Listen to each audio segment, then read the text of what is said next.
Dear students, आज का topic है हमारा लोक प्रशासन का विकास, डेवलपमेंट ऑफ पब्लिक एडमिनिस्ट्रेशन। इससे पूर्व हम लोगों ने लोक प्रशासन के महत्व के बारे में पढ़ा था। आज हम लोक प्रशासन के विकास के बारे में पढ़ेंगे।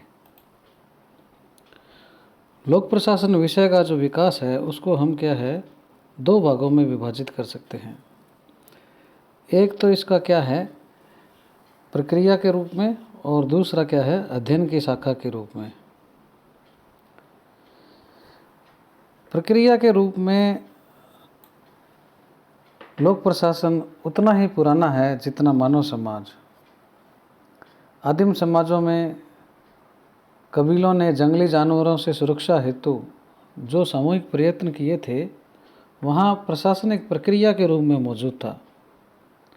साम्राज्यों के उदय के साथ प्रशासनिक क्रियाओं में गुणात्मक और मात्रात्मक सुधार होते हुए आधुनिक राष्ट्रीय राज्यों में, विशेषकर औद्योगिक क्रांति के बाद, प्रशासनिक क्रियाकलाप जो थे उसमें भारी मात्रा में वृद्धि हुई और सुधार की गति क्या है तीव्र हो गई। प्रशासन की यह प्रक्रिया निजी संस्थाएं जो थी, परिवार, समाज, उद्यम, उसमें भी क्या है व्याप्त थी। तो वो एक क्या है प्रक्रिया थी। और दूसरा जो है विकास का अध्ययन जो है हम वो एक अध्ययन शाखा के रूप में देखते हैं। प्राचीन समय में प्रशासन पर पृथक दृष्टिकोण से कोई ग्रंथ नहीं लिखा गया। अन्य विषयों पर लिखे गए ग्रंथों में प्रशासन पर चर्चा होती रहती थी। भारत में वैदिक ग्रंथों में जो कौटिल्य का अर्थशास्त्र है और स्मृतियों में साधारण रूप से प्रशासन के बारे में कुछ बताया हुआ है। अर्थशास्त्र में काफ़ी कुछ प्रशासन के बारे में बताया गया है। प्रशासनिक चिंतकों में हम क्या है अर्थशास्त्र जो कौटिल्य का है उसके बारे में कौटिल्य प्रशासनिक चिंतक के रूप में भी पढ़ा जाता है। यूनान के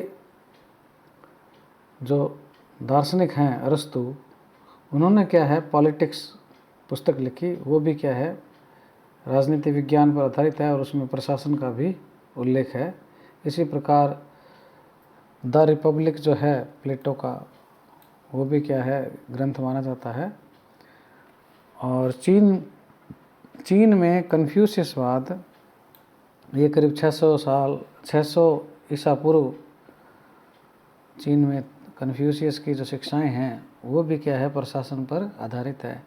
इसी प्रकार आईने अकबरी जो है अबुल फजल की लिखी हुई है वो भी क्या है प्रशासन पर आधारित ग्रंथ माना जाता है।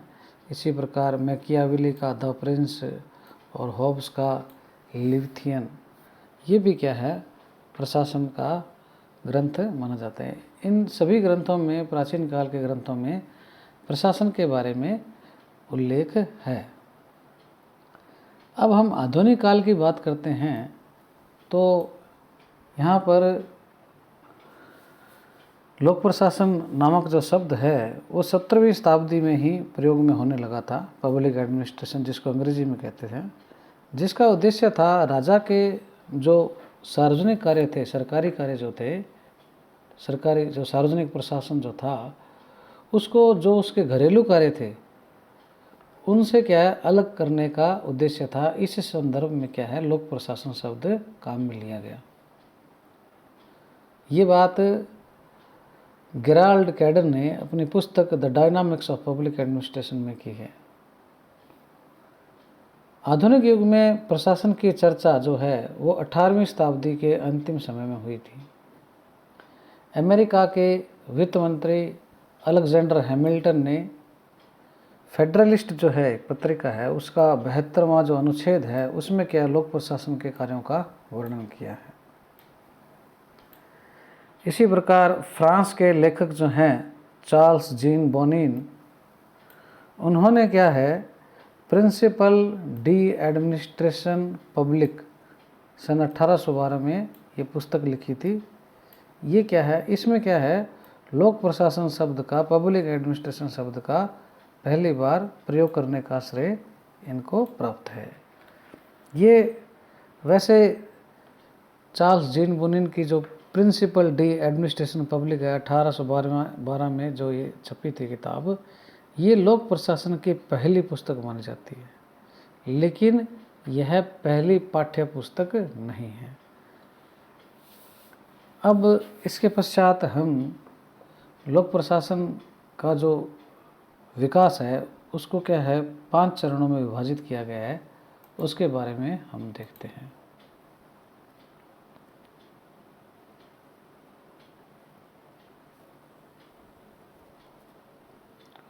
लोक प्रशासन का जो पहला चरण है वो सन 1887 से 1926 के बीच का है। इसको राजनीति प्रशासन द्विविभाजकता का युग कहते हैं। अर्थात पहले राजनीति विज्ञान था और इसको हम डिटेल में फिर आगे पढ़ेंगे, तो फिर उसको क्या प्रशासन से अलग करने का प्रयास किया गया, यानी प्रशासन अलग है, राजनीति विज्ञान अलग है।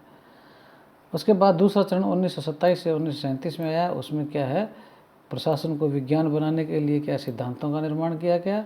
तीसरा चरण जो है 1938 से 1947 के बीच में आया। इसमें क्या सिद्धांतों को की क्या है आलोचना की गई, तो इसलिए क्या इसको सिद्धांतों की प्रतिक्रिया का युग कहते हैं। 1948 से जो 1970 का है उसके बीच में स्वरूप की संकटावस्था का युग आया। इसमें क्या है लोक प्रशासन ये पता नहीं लगा पाया कि वो कौन सा सब्जेक्ट है। कुछ विद्वान क्या राजनीति विज्ञान की तरफ चले गए, कुछ विद्वान क्या मैनेजमेंट की ओर चले गए। तो इस प्रकार से क्या है स्वरूप जो है उसका क्लियर नहीं हो पाया। पांचवा चरण जो है जो 1971 से लेकर अभी तक है, ये क्या इंटरडिसिप्लिनरी है, अंतर अनुशासनात्मक अध्ययनों पर इसमें क्या है जोर दिया गया, नीति विज्ञान पर जोर दिया गया और नए नए लोक प्रशासन में क्या है टॉपिक जुड़ते गए। अब हम सिलसिलेवार जो ये 5 चरण हैं उनके बारे में पढ़ेंगे। प्रथम चरण जो है वो 1887 से 1926 के बीच है। इसको राजनीति प्रशासन द्विविभाजकता का युग कहते हैं। पॉलिटिक्स एडमिनिस्ट्रेशन डाइकोटोमी अंग्रेजी में इसको कहते हैं। लोक प्रशासन विषय के रूप में एक आधुनिक घटना माना जाता है, एक विषय के रूप में लोक प्रशासन। वैसे तो लोक प्रशासन जितना समाज पुराना है उतना ही है। इसका विकास विभिन्न विद्वानों और विचारों के योगदान का एक घटनाक्रम है जो इसके सैद्धांतिक से लेकर व्यवहारिक विश्लेषण पर आधारित है। इस दौरान ये जो है 1887 से 1926 का जो टाइम पीरियड है इसमें क्या है वैचारिक द्वंद्व हो रहा। द्वंद्व और प्रतिद्वंद्व के मध्य सशक्त संवाद के रूप में लोक प्रशासन क्या है एक स्वायत्त स्वरूप लेता गया। वाल्डो ने लोक प्रशासन का जन्म 1887 में लिखे गए वुड्रो विल्सन का लेख है द स्टडी ऑफ एडमिनिस्ट्रेशन, उससे माना है। वाल्डो ने ही लोक प्रशासन के विकास को 2 भागों में विभाजित किया था। एक तो उन्होंने 1940 के पहले का लोक प्रशासन जिसे परंपरागत लोक प्रशासन कहते हैं, ट्रेडिशनल लोक प्रशासन। दूसरा 1940 के बाद का लोक प्रशासन जिसमें पहले व्यवहारवाद का फिर उत्तर व्यवहारवाद का प्रभाव रहा।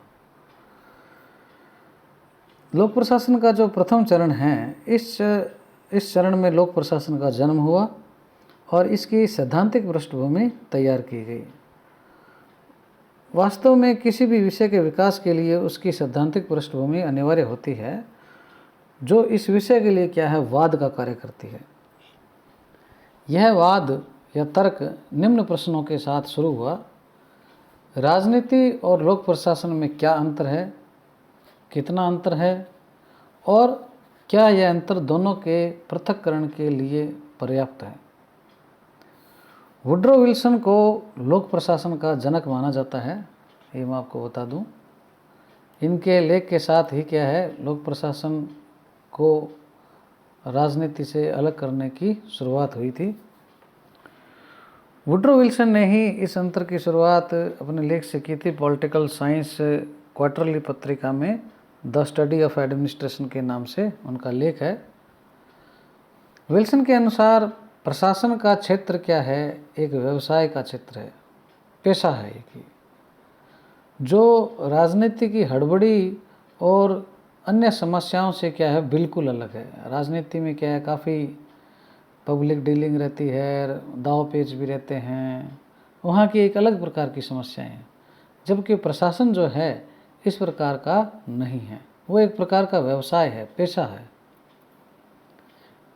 राजनीति का संबंध जो है वो नीति निर्माण से है विल्सन के अनुसार, और प्रशासन का संबंध क्या है, नीति के क्रियान्वयन से है। विल्सन कहते हैं प्रशासन एक विज्ञान है जो उस राजनीति विज्ञान के अध्ययन का नवीनतम फल है जो स्वयं 2200 वर्ष पहले शुरू हुआ। तो कहने का भाव ये है कि राजनीति विज्ञान का एक ये परिणाम है जो प्रशासन है। विल्सन के अनुसार प्रशासन का विज्ञान इसलिए भी जरूरी है क्योंकि संविधान बनाने अर्थात राजनीतिक कार्य से ज़्यादा मुश्किल काम संविधान को चलाना अर्थात प्रशासनिक कार्य है।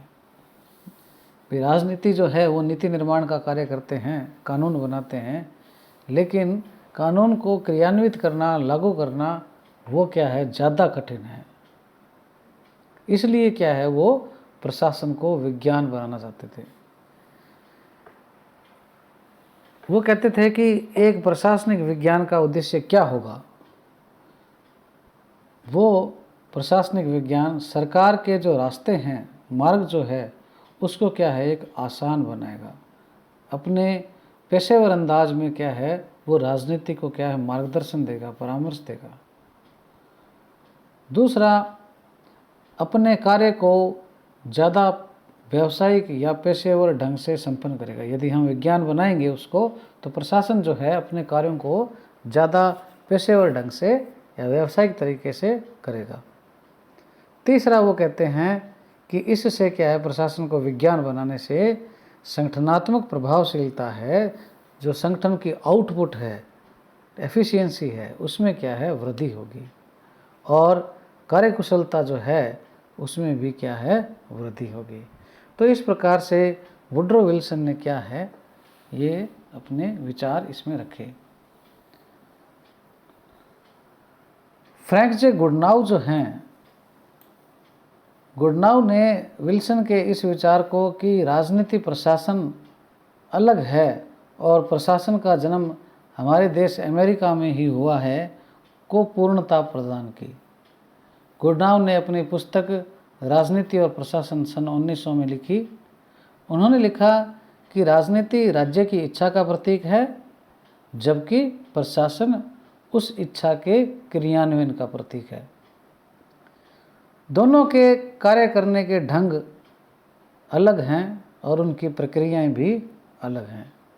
अतः दोनों का क्या है, पृथक पृथक अध्ययन होना चाहिए। ये गुडनाउ के विचार थे। इसके पश्चात एल.डी. वाइट जो हैं, वो कहते हैं उनकी पुस्तक के प्रकाशन के साथ ही क्या है, लोक प्रशासन को एक स्वायत्त अकादमिक स्तर प्राप्त हुआ।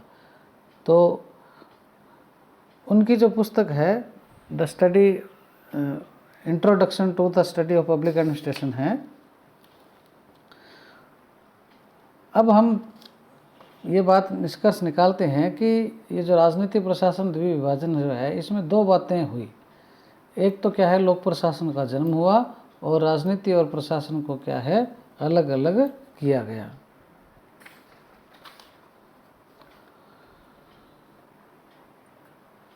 एल.डी. वाइट ने राजनीति और जो प्रशासन है उसके पृथक्करण पर जोर दिया, और उन्होंने introduction to the study of public administration 1926 में पुस्तक लिखी।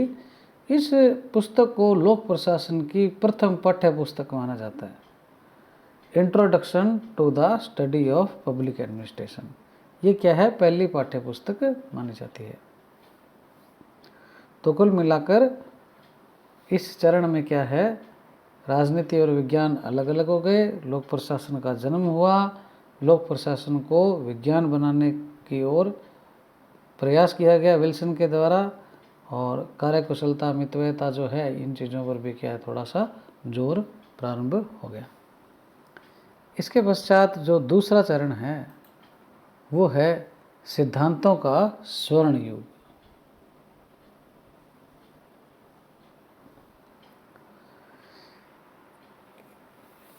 इस युग को सिद्धांतों का स्वर्ण युग कहा जाता है क्योंकि इस समय सिद्धांतों पर क्या है, विशेष बल दिया गया।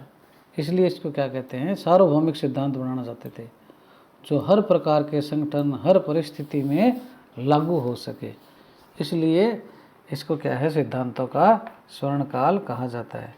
इस समय के विद्वानों ने कार्यकुशलता, दक्षता, मितव्यता को ही क्या है, संगठन का पर्याय माना गया। संगठन है तो इसका मतलब वो कार्यकुशल हो, दक्ष हो, मितव्ययी हो, ठीक है ना। इससे पूर्व एल डी वाइट भी क्या है, लोक प्रशासन का जो ध्येय है वो कार्यकुशलता और मितव्ययिता बता चुके थे। प्रशासन और प्रबंधन के वैज्ञानिकरण का प्रयास किया गया और जो संगठन के औपचारिक तत्व हैं, भौतिक कारक हैं, उन पर क्या है, जोर दिया गया। विलोबी की जो पुस्तक है प्रिंसिपल ऑफ पब्लिक एडमिनिस्ट्रेशन, इसमें क्या है, प्रशासन के सिद्धांतों पर जोर दिया गया।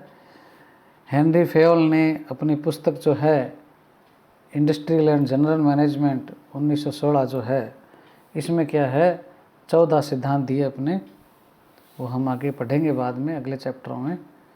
और गुलिक और उर्विक जो हैं, उनकी papers on the science of administration जो है 1937 लिखी और उसमें भी क्या है, सिद्धांतों का उल्लेख किया गया है। तो हेनरी जो फेयोल है उसकी पुस्तक के साथ ये प्रारंभ होता है और यहाँ आके क्या काफ़ी चरम पर ये पहुँच जाता है, दूसरा चरण जो है। टेलर ने वैज्ञानिक प्रबंधवाद के माध्यम से भी क्या सिद्धांत दिए। मुन्ने और रेले ने ऑनवर्ड इंडस्ट्री में 4 सिद्धांत दिए, समन्वय, सूत्र व स्टाफ, श्रम विभाजन, पद सोपान। उर्विक ने 8 और गुलिक ने 10 सिद्धांत बताए। बाद में उर्विक ने क्या 29 सिद्धांत बताए। मैरी पार्कर फोलेट ने भी क्या है, क्रिएटिव एक्सपीरियंस के माध्यम से क्या है, सिद्धांतों के जो स्वर्ण युग है उसमें वो क्या है, भागीदार बनी। तो इस चरण में क्या है, ये मुख्य प्रकाशन थे, ये किताबें हैं और इनके लेखक हैं, आपको थोड़े याद रखने हैं।